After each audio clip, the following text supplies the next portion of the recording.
Morning friend, मेरा नाम Jitendra pioneer है। पाइनियर अकेडमी इंस्टीट्यूट नांगोले से। आज हम लोग वोकैब का सेक्शन करेंगे, उसमें हम लोग प्रोवर्ब लेके चलेंगे। जैसे मैंने आपको लास्ट वीडियो में बताया था कि हमारा जो कॉम्पिटिटिव एग्जाम में है 70% हमारा वोकैब से रिलेटेड आता है, 30% आता है हमारा ग्रामर से रिलेटेड। और किस किस रूप में आता है वो मैं साथ साथ बताता रहूंगा, जिसमें हमारा सिनोनिम्स है, एंटोनियम्स है, इडियम्स है, फ्रेजेस है, प्रोवर्ब्स है। ठीक है, तो ये जो आती है किस किस रूप में आती है वो मैं आपको साथ साथ बताता रहूंगा। ठीक है, चलिए हम लोग पहला प्रोवर्ब स्टार्ट करते हैं। Every cock fight best in its own dunghill. Every cock fights best on its own dunghill.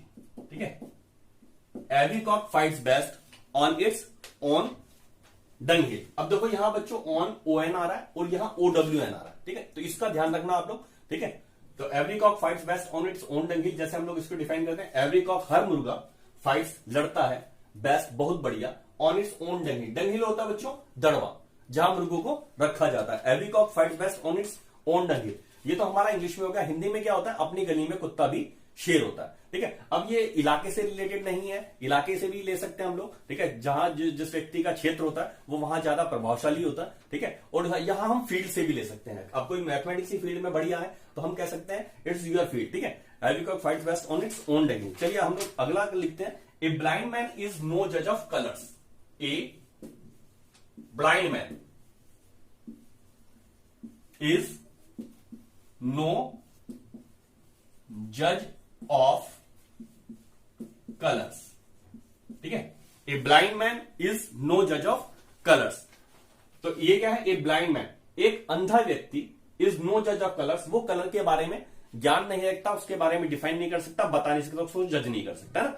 ये तो हमारा इंग्लिश में हो गया। और हमारा हिंदी में क्या होता है? बंदर क्या जाने अदरक का स्वाद। क्या है बच्चों? बंदर क्या जाने अदरक का स्वाद। ठीक है, साथ साथ हम लोग इंग्लिश भी करते रहेंगे और हमारा हिंदी का पोर्शन भी कंप्लीट होगा। जैसे आपका डीएसएसबी का पेपर है, कांस्टेबल जीडी वगैरह में आता है, उसमें हमारा हिंदी का पोर्शन आता है, तो वो भी हमारा होता रहेगा। ठीक है, इंग्लिश में क्या है, हिंदी में क्या, मैं दोनों डिफाइन करता रहूंगा आपको। तीसरा है out of the frying pan into the fire. Out of the frying pan into the fire. FIRE, sorry, FIRE, out of the frying pan into the fire. अब देखो बच्चों, जब कोई व्यक्ति ऑमलेट बना रहा होता, मैं इसके हिसाब से बताऊंगा। Out of the frying pan into the fire, कोई व्यक्ति ऑमलेट बना रहा है। अब वो क्या करता है? अंडे को तोड़ता है, और जैसे अंडा तोड़ने के कगार पे अंडा उछल जाता है। अब उसको लगता है बच गया, पर वहां से हटके वो क्या होता है? आग में गिर जाता है। ठीक है, तो यहां इसमें क्या है? Out of the frying pan into the fire, आसमान से गिरा खजूर में अटका। हमारा हिंदी में होता है आसमान से गिरा खजूर में अटका। Out of the frying pan into the fire. एक ध्यान रखना बच्चों, इसमें ना इनटू की प्रपोजिशन आती है। ठीक है, इन नहीं आएगा, इनटू आएगा, क्योंकि गति की अवस्था है। Out of the frying pan से इनटू द फायर। ठीक है, गति की अवस्था है, इसलिए इनटू लगाया गया।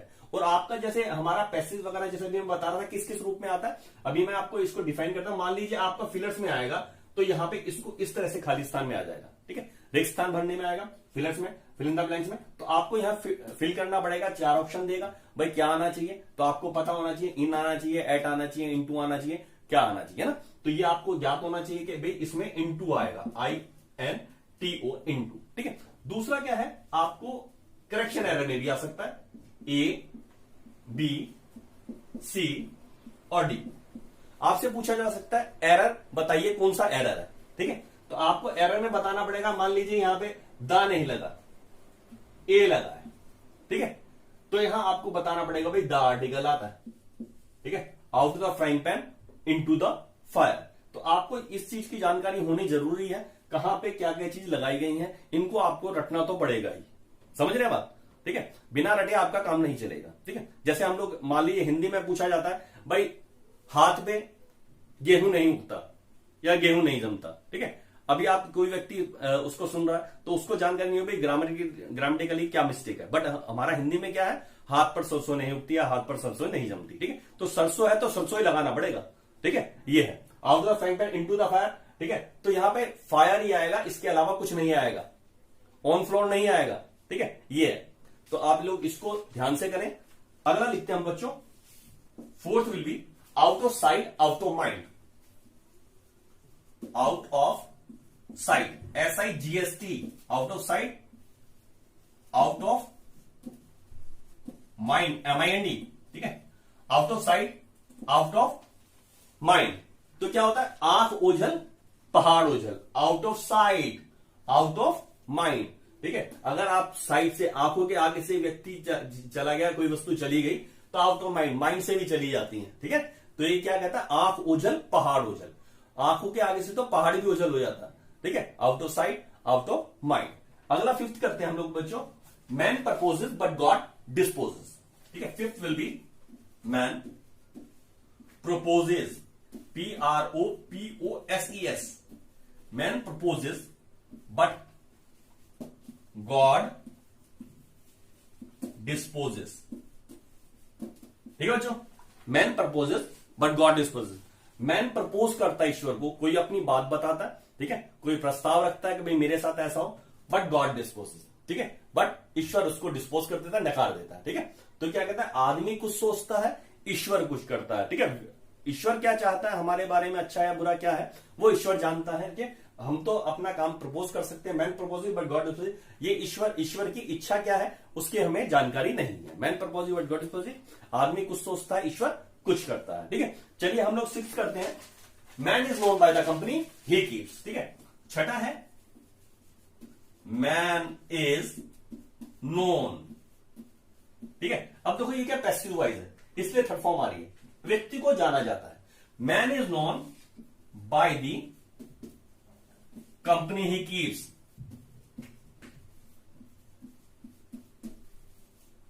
ठीक है। कीप का मतलब होता है बच्चों रखना, कहता है मैन इज नोन, व्यक्ति को जाना जाता है, बाय किसके द्वारा, द कंपनी ही कीप्स, जो वो कंपनी रखता है, ठीक है, जिस कंपनी में वो रहता है, ठीक है। तो इसमें क्या है, कहा जाता है कि अगर किसी व्यक्ति के बारे में जानकारी चाहिए तो आप उसके आसपास के जो चार लोग हैं उसके कैरेक्टर के बारे में, उनके बारे में जानकारी रखिए, ठीक है। आपको उस व्यक्ति के पूरे कैरेक्टर की जानकारी हो जाएगी, पूरे चरित्र की जानकारी हो जाएगी, ठीक है, वो किस तरह का है, ठीक है, क्या चीज उसको पसंद है, क्या चीज पसंद नहीं है। तो man is known by the company की, व्यक्ति अपनी संगत से पहचाना जाता है, ठीक है, वो किस संगत में रहता है, ठीक है, इसका उसके कैरेक्टर पर, उसके व्यक्तित्व पर बहुत प्रभाव पड़ता है। Man is known by the company की, ठीक है, ये है हमारा व्यक्ति अपनी संगत से पहचाना जाता है, ठीक है। 6 की हमने, अभी मैं लिखता हूं दूसरा, ठीक है। चलिए आप लोगों को इनको रटते रहना, ठीक है, बार बार सुनिए, ठीक है, इनको, और बार बार कंठस्थ कीजिए। चलिए 7th लिखते हैं बच्चों हम लोग। 7th है बच्चों, टू मच फैमिलिटी ब्रीड्स कंटेम्प्ट, ठीक है। टू मच फैमिलियरिटी, लियरिटी, ठीक है। मैं साथ साथ स्पेलिंग भी देखता रहूंगा, कुछ गलत ना हो। Familiarity breeds contempt,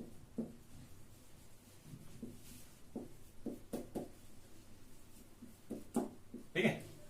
too much familiarity breeds contempt, कद्र खो देता है रोज का आना जाना। टू मच ज्यादा, फैमिलियरिटी मेल मिलाप, ब्रीड क्या, किस चीज का पालन करता है, कलह का, ठीक है। जब ज्यादा आप किसी से ज्यादा मिलते हैं तो वो आप में क्या करता है, वैमनस्यता का पैदा कर देता है, ठीक है, टकराव की स्थिति पैदा कर देता है, ठीक है। जैसे आप लोग मान लो 1 साल के बाद किसी दोस्त के यहां जाते हैं, किसी रिलेटिव के यहां जाते हैं, तो आपको बहुत आदर सत्कार देगा, ठीक है, आपके लिए खाने का भी अरेंजमेंट करेंगे, सब कुछ अरेंजमेंट करेंगे, ठीक है। अगर आप 6 महीने बाद या 3 महीने बाद चले जाते हैं तो आपको चाय पानी पिलाएंगे, ठीक है, चाय के साथ बिस्किट देंगे, ठीक है। अब आप हर दूसरे तीसरे दिन जाना शुरू कर देंगे, तो चाय और उसके बाद पानी और उसके बाद गेट बंद, ठीक है। तो ये तो ज्यादा आप किसी से फेमिलियर रहेंगे, ठीक है, तो आपके क्या उसके साथ वैमनस्यता बढ़ेगी, ठीक है, आपके टकराव के ज्यादा चांसेस होंगे। टू मच फैमिलिटी ब्रीड्स कंटेम्प्ट, कद्र खो देता है रोज का आना जाना, ठीक है, ये है। चलिए अगला लिखते हैं हम लोग बच्चों, चैरिटी बिगिंस एट होम, ठीक है। 8th विल बी चैरिटी, ठीक है, charity begins at home. Charity क्या होता है बच्चों, दान होता है। चैरिटी बिगिंस एट होम, दान जो है घर से शुरू होता है, ठीक है, ये चैरिटी बिगिंस एट होम। तो इसका हिंदी में क्या है, पहले आप पीछे और, ठीक है, पहले आप पीछे और। जब आप लोग देखते होंगे हमारे यहाँ कोई पर्ची कटाने आता है, मान लीजिए जागरण की पर्ची है, किसी और चीज की पर्ची है, ठीक है, तो या कोई चैरिटी कर रहा होता है उसकी पर्ची करना है, तो पहले बता देता भाई हम लोगों ने इतना दिया, ठीक है, ये भाई साहब इन्होंने इतना दिया, ठीक है, तो आप कितना देंगे। तो पहले या कई बार व्यक्ति पूछता है भाई आप बताइए आपने कितना दिया, तो कहता है चैरिटी बिगिंस एट होम, दान जो है घर से शुरू होता है, ठीक है। इन प्रोपोजिशन को, इन वर्ड्स को याद रखिए कहां पे कौन सा वर्ड आना है, समझ रहे बात। चलिए अगला करते हैं बच्चों हम लोग, a black sheep infect the whole flock, ठीक है। 9th है a black sheep, BLACK, a black sheep infects the whole flock, FLOCK, a black sheep infect the whole flock. अब देखो ब्लैक शिप क्या होता है, काली भेड़, ठीक है, आपको पता भेड़ें तो व्हाइट ही होती हैं, ठीक है। तो ये कहता है a black sheep infect the whole flock, whole का मतलब पूरा ग्रुप, फ्लॉक का मतलब झुंड, पूरे झुंड को, ठीक है, इनफेक्ट का मतलब प्रभाव डालता है, ठीक है। एक काली भेड़ पूरे झुंड पर प्रभाव डालती है, ठीक है। तो ब्लैक शिप क्या होता है, ब्लैक शिप का मतलब बुरा व्यक्ति भी होता है, ठीक है, बुरे चरित्र का व्यक्ति, बुरा व्यक्ति, ठीक है। तो यहां a black sheep infect the whole flock, एक मछली सारे तालाब को गंदा कर देती है, एक मछली सारे तालाब को गंदा कर दे। एक आपके ग्रुप में, ठीक है, सोसाइटी में एक गलत व्यक्ति आ जाता है, ठीक है, तो पूरे सोसाइटी पर उसका प्रभाव पड़ता है, वो पूरी सोसाइटी को खराब कर देता है, समझ रहे बात। A black sheep infect the whole flock. चलो बच्चों 10th करते हैं हम लोग, कहता है it takes to make a quarrel, ठीक है, it takes to make a quarrel, it takes to make a quarrel, ठीक है। अब it takes to make a quarrel, भाई झगड़ा करने के लिए दो व्यक्तियों की आवश्यकता होती है, एक व्यक्ति झगड़ा नहीं, एक व्यक्ति से अपने आप से तो झगड़ा करेगा नहीं, ठीक है। तो कहता है भाई झगड़ा करने के लिए दो लोगों की आवश्यकता होती है, और ताली एक हाथ से नहीं बजती, हिंदी में हो गया ताली एक हाथ से नहीं बजती, it takes to make a quarrel. झगड़ा है तो भाई दो लोगों की आवश्यकता होगी, दो की गलतियां तो होती है ना, ये है। जब कोई किसी व्यक्ति के पुलिस में कोई कंप्लेंट कराना था, कहता है कि इन्होंने मुझे मारा, तो ये पूछा जाता भी आपने ये बताइए आपने क्या कहा, इसने डायरेक्टली तो मारा नहीं होगा, आपकी भी कोई ना कोई गलती रही होगी। It takes to make a quarrel, ठीक है, ताली एक हाथ से नहीं बजती है। चलिए अगला 11th करते हैं, a figure among ciphers, a figure FIGURE, a figure among ciphers, a figure among ciphers, ठीक है। फिगर 1 2 3 4 हो गया, सिफर होगा हमारा 0 हो गया ना। तो ये कहता है अंधों में काना राजा, ठीक है, अंधों में काना राजा, ए फिगर अमंग सिफर। अब देखो एक फिगर अमंग, कई के बीच में, कई सिफर्स के बीच में, ठीक है। तो यहां अमंग आएगा, बिटवीन नहीं आएगा, बिटवीन आता है दो के बीच में, और अमंग आता है दो से ज्यादा के बीच में, ए फिगर अमंग सिफर्स। तो बिटवीन वहां पे एरर में आएगा तो यहां बिटवीन लगा होगा, ठीक है, आपको बताना पड़ेगा भाई क्या आएगा। और दूसरी चीज क्या, अगर फिलर्स में आएगा, फिल इन द ब्लैंक्स में आएगा, तो पैसेज में दे दिया इस तरह का, और नीचे आपको बता दिया भाई, मान लो ये पैसेज में 18वें नंबर का क्वेश्चन है, नीचे आपको ऑप्शन में देगा 18 नंबर में, ठीक है, इन, ठीक है, बिटवीन, अमंग, ठीक है, अबाउट, इस तरह का दे देगा। तो आपको देखना पड़ेगा फिगर अमंग सिफर्स, ठीक है, तो अमंग आएगा, ठीक है। तो ये जो चीजें बच्चों आपको रटनी ही पड़ेगी, ठीक है, देयर इज नो अल्टरनेटिव, कोई दूसरा स्थान नहीं है, ठीक है, दूसरी चीज में आपके पास ऑप्शन नहीं है, ठीक है, ये है ऑप्शन चॉइस है, ओनली वन चॉइस है ना। चलिए 12th देखते हैं हम लोग बच्चों, दैट डे इज डूम्सडे, ठीक है, that's day, DEATH, that's day is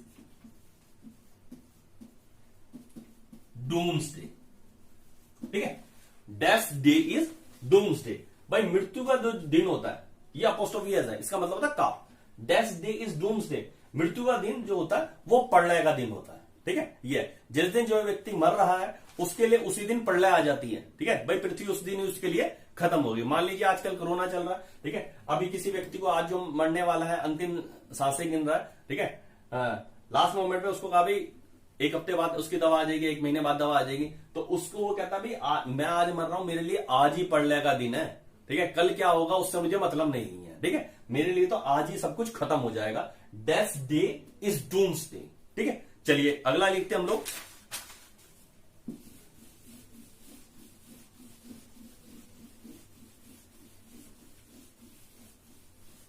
चलिए 13 लिखते हैं हम बच्चों। मैं साथ साथ इसलिए लिख रहा हूं, मैं चाहूं तो पहले ही बोर्ड पे लिख सकता हूं ताकि ऐसा लगे भाई टाइम वेस्ट नहीं हो रहा, बट जब तक आप लिखेंगे क्लास का मजा नहीं आएगा, है ना। ये है, अब मैं सारा का सारा उतार दूं, साथ में डिफाइन करता हूं, ऐसा नहीं चलेगा ना। साथ साथ करते रहिए, आपको उसका मजा भी आता रहेगा ना। 13 लिखते हैं बच्चों हम लोग। That keeps no calendar, that keeps no calendar, ठीक है। That keeps no calendar, sorry यहां ई आएगा, यहां ए आएगा, लिखते ही गलती का पता चल जाता है कहां पे हो रहा है, ठीक है। दैट कीप्स नो कैलेंडर, कहता है मृत्यु का कोई समय नहीं होता, ठीक है। वो कभी भी आ सकती है, मृत्यु का कोई समय नहीं होता। आपने दुकानों पे भी देखा होगा, लिखा रहता है, ठीक है, मृत्यु और ग्राहक कभी भी आ सकता है ना। ये तो that keeps no calendar, keep का मतलब रखना होता है, भाई मृत्यु के बाद कोई कैलेंडर नहीं होता, कब आना है, ठीक है, तो वो कभी भी आ सकती है। दैट कीप्स नो कैलेंडर, मृत्यु का कोई समय नहीं होता। अगला लिखते हैं हम बच्चों, self praise is no recommendation, self praise is no recommendation, ठीक है। कहता self praise is no recommendation, self का मतलब स्वयं की, प्रेज का मतलब प्रशंसा करना, इज नो रिकमेंडेशन, रिकमेंडेशन होता सिफारिश, ठीक है बच्चों, रिकमेंडेशन होता सिफारिश, ठीक है। तो कहता self praise is no recommendation, खुद की जो प्रशंसा करना कोई सिफारिश नहीं होती। सिफारिश कब होती है, जब कोई व्यक्ति दूसरा कहता है कि भाई ये व्यक्ति अच्छा है, ठीक है, दूसरा ही व्यक्ति तो आपकी तारीफ करेगा, आप खुद थोड़ी करेंगे। कहता है self praise is no recommendation, तो इसका है अपने मुंह मियां मिट्ठू बनना, अपने मुंह मियां मिट्ठू बनना, ठीक है, अपनी तारीफ स्वयं करना, ठीक है। बट अपनी तारीफ भी करनी चाहिए व्यक्ति को, है ना, कुछ है तो बताना तो पड़ेगा, ठीक है। चलिए अगला देखते हैं। कहता है do not put off till tomorrow what you can do today, आज का काम कल पर मत छोड़ो। कहता है do not put off till tomorrow what you can do today, do not put off till tomorrow what you can do today, आज का काम कल पर मत छोड़ो। Do not put off till tomorrow what you can do today. अब देखो do not, ये क्या है, नेगेटिव सेंटेंस है, इसलिए स्टार्टिंग में आ गया पुट ऑफ, ठीक है।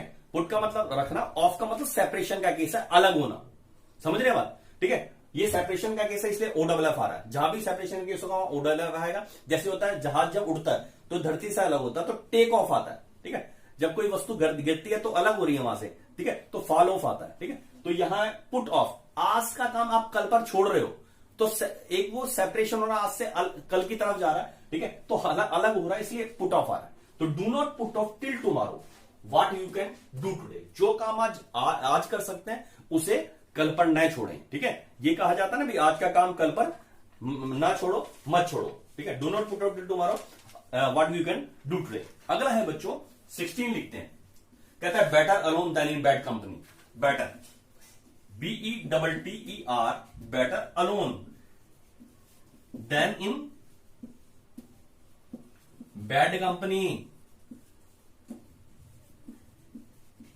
ठीक है। कहता है better alone than in bad company, ठीक है। तो कहता है बेटर, गुड बेटर बेस्ट होता है, ये कंपैरिजन कर रहा, ठीक है, तो यहां कंपेरेटिव डिग्री। अब कहता है बेटर अलोन, अकेला भला है, देन कंपैरिजन के केस में बच्चों देन आ रहा है in bad company, bad company से तो व्यक्ति अकेला ही बेहतर है, better alone than in bad company. तो जब कंपैरिजन का केस आ रहा है तो THAN आएगा, THEN नहीं आएगा वहां पे। जब आपको एरर वगैरह में देखेंगे THEN कई बार लगा देगा, तो इन चीजों को देना इन बैड कंपनी, ठीक है। तो better alone than to bad company, कई बार टू लिखा हो सकता है, तो एरर में पता होना चाहिए इन आता भाई, ठीक है। ये है better alone than in bad company. चलिए 17 लिखते हैं, to carry coal to Newcastle. 17 will be to carry, carry का मतलब होता है बच्चों ले जाना, टू कैरी कोल, कोल का मतलब कोयला, to carry coal to Newcastle, ठीक है। To carry coal to Newcastle, ठीक है, कोयले को न्यू कैसल जो स्थान है वहां पर लेके जाना, ठीक है। To carry coal to Newcastle, to carry coal to Newcastle होता है बच्चों उल्टे बांस बरेली को, उल्टे बांस बरेली को। ये हमारा क्या बना, ये हमारा हिंदी का है उल्टे बांस बरेली को, ये इंग्लिश का है to carry coal to Newcastle. ठीक है, चलिए 18 करते हैं अभी हम लोग। कहता है empty vessel makes much noise, थोथा चना बाजे घना। ठीक है, 18 लिखते हैं बच्चों हम लोग। Empty EMPTY, empty vessel VESSEL, empty vessel makes much noise NOISE। ठीक है बच्चों, empty vessel makes much noise. Empty का मतलब खाली, वेसल का मतलब बर्तन। ठीक है, मेक्स करता है मच नॉइज ज्यादा शोर। ठीक है, कहता है empty vessel makes much noise, थोता चना बाजे घना। ठीक है, थोता चना बाजे घना। तो बच्चों इनको बहुत मेहनत से करो। ठीक है ना, अभी मैं अगला लिखता हूं, 25 करेंगे आज हम लोग।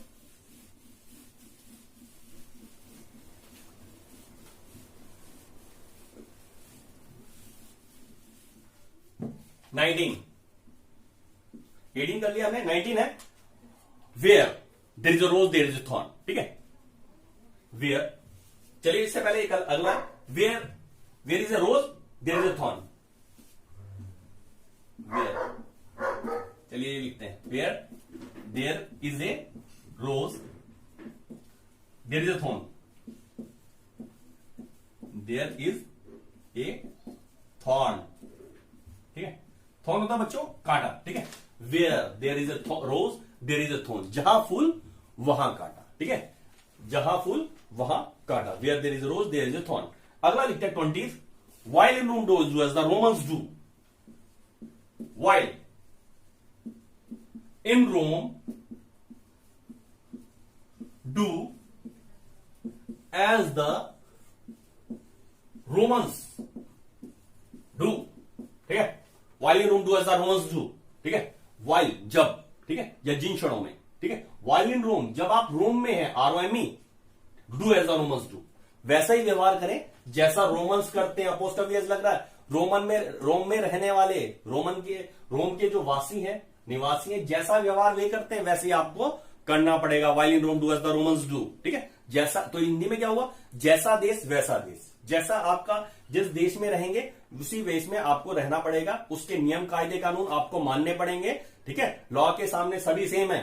ठीक है, तो वहां का ही रूल आपके वहां अप्लाई हुआ। ठीक है, चलिए अगला लिखते हैं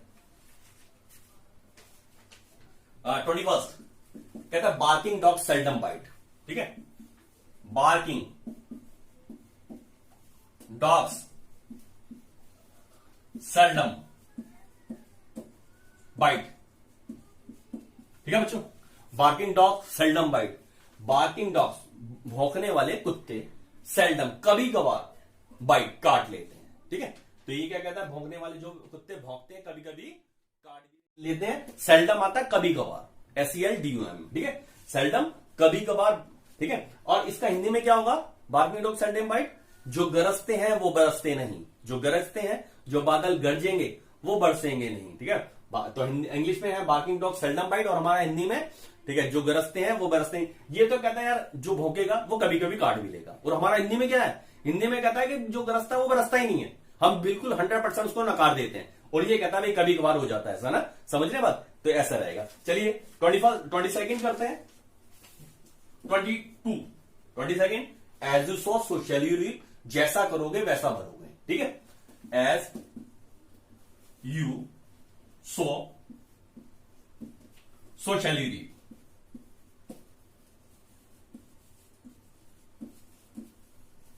ठीक है, as you sow shall you reap, जैसा आप बोओगे वैसा ही काटोगे। As you sow shall you reap. ठीक है, जैसा करोगे वैसा भरोगे, जैसी करनी वैसी करनी। ठीक है, जैसा करोगे वैसे आपके बारे में कहा जाएगा। ठीक है, वैसे ही आपको भुगतना पड़ेगा।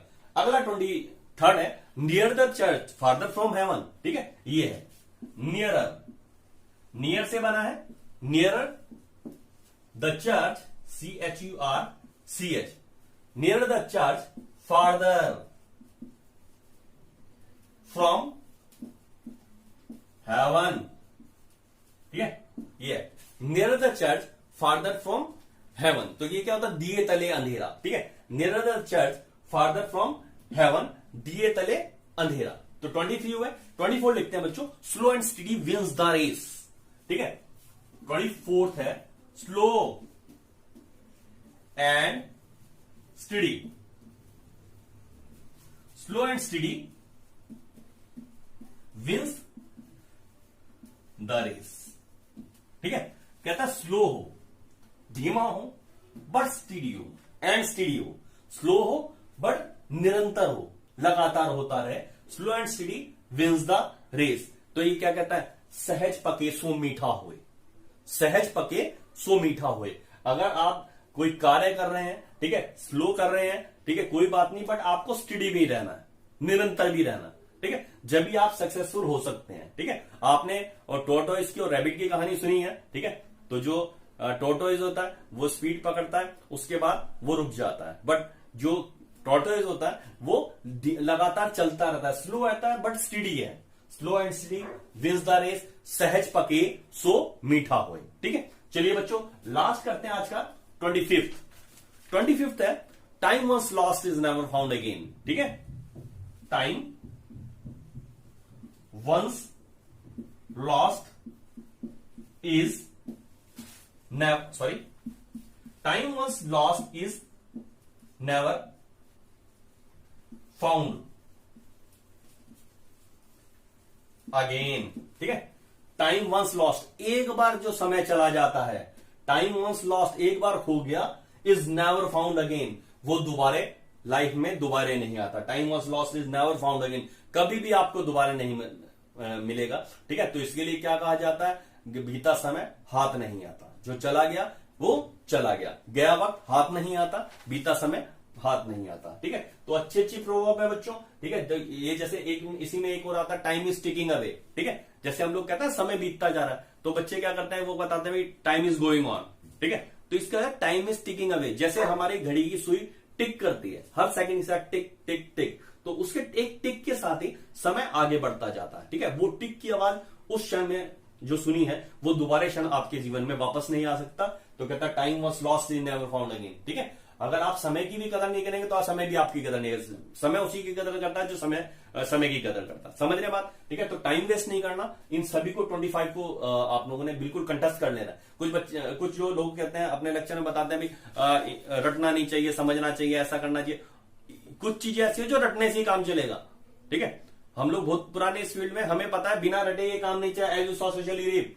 ठीक है, तो हमारे टाइम में क्या वो करता, आपके टाइम में और हमारे टाइम में डिफरेंस क्या है? आपके टाइम में ऑब्जेक्टिव है, ठीक है, हमारे टाइम में डिस्क्रिप्टिव होता था। ठीक है, 700 नंबर का पेपर होता था जो सीजीएल है। ठीक है, तो उसमें इंग्लिश का हमें डिफाइन करना पड़ता था पूरा, जीएस जनरल स्टडी पूरा डिफाइन करना है। क्यूबा की राजधानी कौन सी है? ठीक है, केनिया की राजधानी नैरोबी, क्यूबा की हवाना, ठीक है, नीदरलैंड की। ठीक है, इस तरह से हमें सारा का सारा लिखना पड़ता था, रीजनिंग में पूरा डिफाइन करना पड़ता था। ठीक है, पूरा एक्सप्लेनेशन देना पड़ता था। एक व्यक्ति जा रहा है, ठीक है, तो राइट साइड घुमा, लेफ्ट साइड घुमा, पूरा हमें ग्राफ बना के दिखाना पड़ता था। इंग्लिश में पूरा डिफाइन करना पड़ता, पैसेज लिखने पड़ते थे ना, तो ये बच्चों हमें रटने पड़ते थे पूरा का पूरा, तो हमें कंटेस्ट होता था। ठीक है, ये है जब हम लोग तैयारी किया करते थे। ठीक है, तो ये है बच्चों, आपको बहुत मेहनत करनी है, क्योंकि जब पोस्ट निकलती है 2-2 करोड़ बच्चा फॉर्म भरता है। ठीक है, बट मुश्किल है पर नामुमकिन नहीं है। क्यों नामुमकिन नहीं है?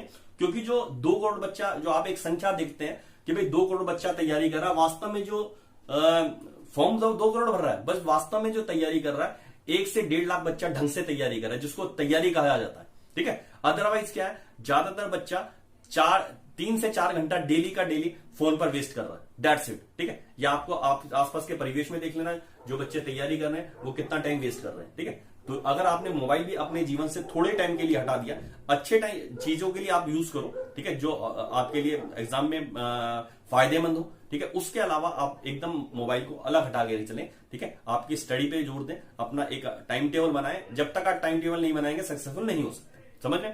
चलिए, best of luck for your next class, for your examination. Thanks.